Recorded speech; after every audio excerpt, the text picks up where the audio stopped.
You say it very well.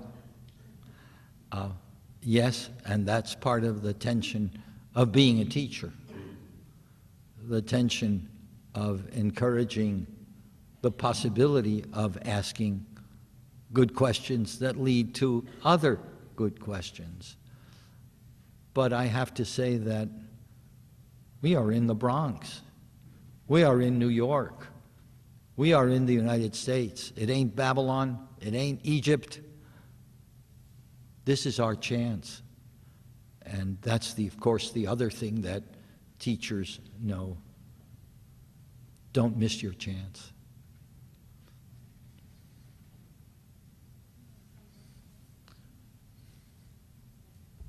Your discussion of the... Stand up. Your discussion of the Yiddish word lernen and its distinction from the English learn needs to be probed, I think, the way you're doing it even further. Because you've said that learn in Yiddish has an intransitive meaning without an object, yes? But isn't it also used by someone who says, I'm going to learn Talmud? Of course. So it's used also transitively. Yes. And yet it's different from the English word study. Yes. And I think it's very important to your point. Say your understanding of how to study something is different from learning it. Well, I suggested that when you come to my class and study poetry, I ask you to memorize it. And the first thing my students will say is, why bother? It's in the book, it's on the internet. I'll pull out my phone, I'll look it up. But if you learn something by heart, you own it, or rather, it owns you. And that's a difference between making it something that you learned or something that is about learning. My parents spoke Yiddish. My stepmother and my father spoke German and Yiddish. There's a tiny difference between German and Yiddish. One of the best ways to think of the difference is to think of the word Mensch. In German, Mensch, it's a man. In Yiddish, a Mensch is a human being.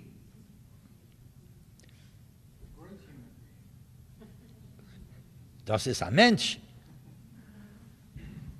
So, one of the things we need to do is to learn languages, different languages. And so, I could not leave you without saying something in Yiddish, in Hebrew, in Italian today. And there are more languages to learn. And you're young.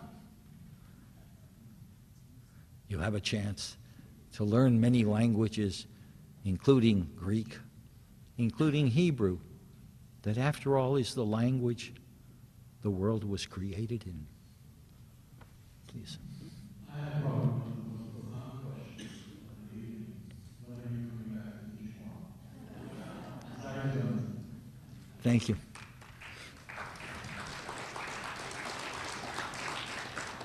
Please. This is more an observation. I'm a historian, and I think of the Kristallnacht as the opening shot in the Holocaust, the destruction of the European Jews. Its importance, I think, your being here testifies to that. I think you are the third speaker in the series since 1970, at least the third, possibly before, to address the subject of Kristallnacht. It is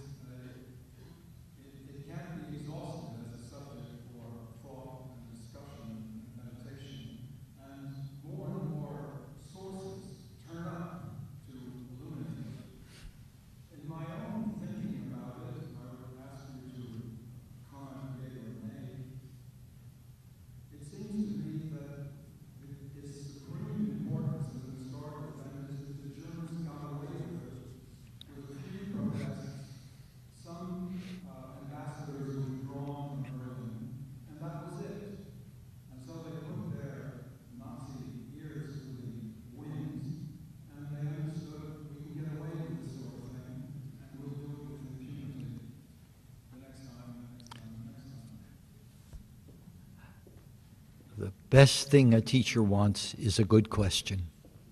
Thank you for a good question. I want to make a response that I hope will ask more questions. You said we know more and more sources.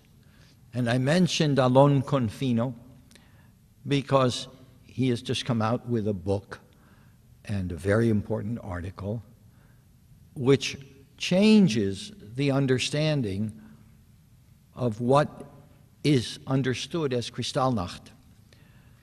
Today, in Tablet, a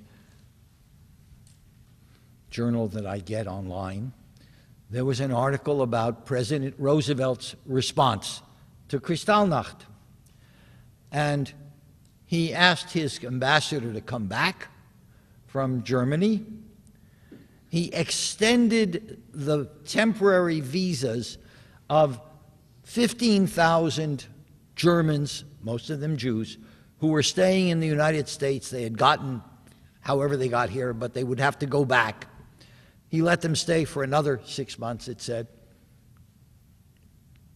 And he expressed his outrage. But then somebody went and looked. They thought that this was Roosevelt's policy. Well, by the way, my father's generation, his uncle Marcus, his brother Marcus, and other people used to say that the Jews of the United States at that time believed in three things: Dieser Welt, this world; jener Welt, the world to come; and Roosevelt. And they thought of him as a great friend of the Jews. But new historians have gone and studied the sources, including diaries of Roosevelt's cabinet members who are now, that's now public information.